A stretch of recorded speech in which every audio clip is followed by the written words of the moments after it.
Hello my cutie buddies, welcome back to our new fresh video. অনেক দিন পর একটা লং ভিডিও আনলাম, যেখানে আমরা চাপড়ায় গেছিলাম। ওই চাপড়ার ফুল ভিডিওটা আমার শেয়ার করা হয়নি, তো ভাবলাম গ্যালারিতে রয়েছে, তো পড়ে পড়ে কী করবে, তো তোমাদের সাথে লং ভিডিও হিসেবে শেয়ার করে দিই। তো চলো ফুল ভিডিওতে দেখতে থাকো, আই হোপ তোমাদের ভালো লাগবে, আর ভালো লাগলে অবশ্যই একটা লাইক করে দিও। এখানে কিন্তু সিঙ্গেল গ্লোভ নিচ্ছিল 5 টাকা করে, আর মাথার যেই মুকুটগুলো ওগুলো এক একজনের কাছে এক একটা দাম। আমরা অনেক জায়গায় দাম জিজ্ঞেস করলাম, কেউ 50 টাকা বলছে, কেউ 70 টাকা, কেউ 60 টাকা। তো ফাইনালি দেখো আমি পরে নিয়েছি, এইটার দাম নিয়েছিল আমার থেকে সামথিং 70 টাকার মতো। আর আমাকে এই মুকুটটা পরে কীরকম লাগছে অবশ্যই কমেন্ট সেকশানে জানিও, কারণ এইটা আমি ফার্স্ট টাইম ট্রাই করলাম। আমি ট্রাই করতাম না, মানে এত জোর জবরদস্তি করেছে আমার বরমশাই, মা এটা তোমাকে পড়তেই হবে। তো নাও ফাইনালি ওর মন রাখতে আমিও পড়ে ফেললাম। যাই হোক, আমি জানি না আমাকে কীরকম লাগছে। আর এবার তোমরা বলতে পারো যে এটা চাপড়া বলতে চাপড়া কোথায়? এটা হচ্ছে রানাঘাটের চাপড়া, ঠিক আছে, ফ্লাওয়ার ভ্যালি। তোমরা আশা করছি এখন প্রায় সোশ্যাল মিডিয়ায় প্রায় অধিকাংশ মানুষ জেনে গেছো যে রানাঘাটের চাপড়া এই ফুলের জন্য বিখ্যাত।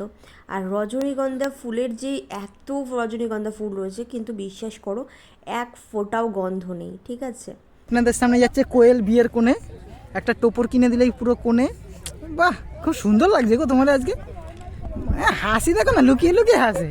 এটা তো খুশি করার জন্য বললাম, কেমন লাগছে তো আমিই জানি। সুন্দর লাগছে, চলো তোমায় যা সুন্দর লাগে।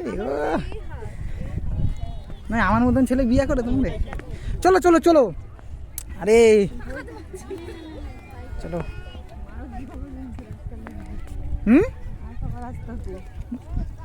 বউয়ের হাতে মার খাওয়া মানে কপালের বিষয়। আর ডোবার এবার মানে আমি ডোবার মধ্যে পড়বো, বুঝতে? বৃষ্টির দিনে আসতে হবে, বৃষ্টির দিনে। হ্যাঁ হ্যাঁ, তুমি তো যেখানে পারো সেখানে হাঁটো না, বাগবাগিটা আমি বুঝে নেবো। চলো।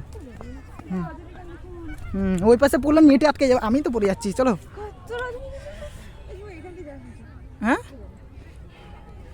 এটা তোমার শ্বশুরের যদি খ্যাত হতো তাহলে যেতে দিতাম। চলো, এই তো ভিডিওই তো হচ্ছে। আর ওই ভিডিও না, কোন ভিডিও?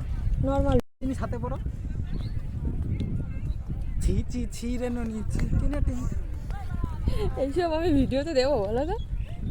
কত রজনীগন্ধা ফুল পিছনে। পেছনে তো আমার মুখ দেখা যাচ্ছে, ফুল কোথায় দেখা যাচ্ছে? চলো। তুমি তো আমার রজনীগন্ধা ফুল। ওরে প্রিয় তোমার মনে রেখো।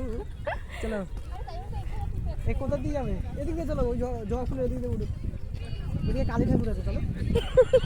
না না সত্যি জবা ফুলের কত সুন্দর জায়গায় নিয়ে আসলাম, তোমার কেমন লাগে? রাস্তা চেনো? আজকের ব্লগটা এখানেই শেষ করছি, ছোটোখাটো একটা মিনি ব্লগ দেখালাম। তোমাদের কীরকম লাগলো অবশ্যই কমেন্ট সেকশন খোলা রয়েছে, তোমাদের মতামত জানিয়ে যেতে ভুলো না। আর তোমরা সময় পেলে একবার রান্নাঘাটে চাপড়ার ফ্লাওয়ার বেড়িতে ঘুরে এসো। ধন্যবাদ সকলকে।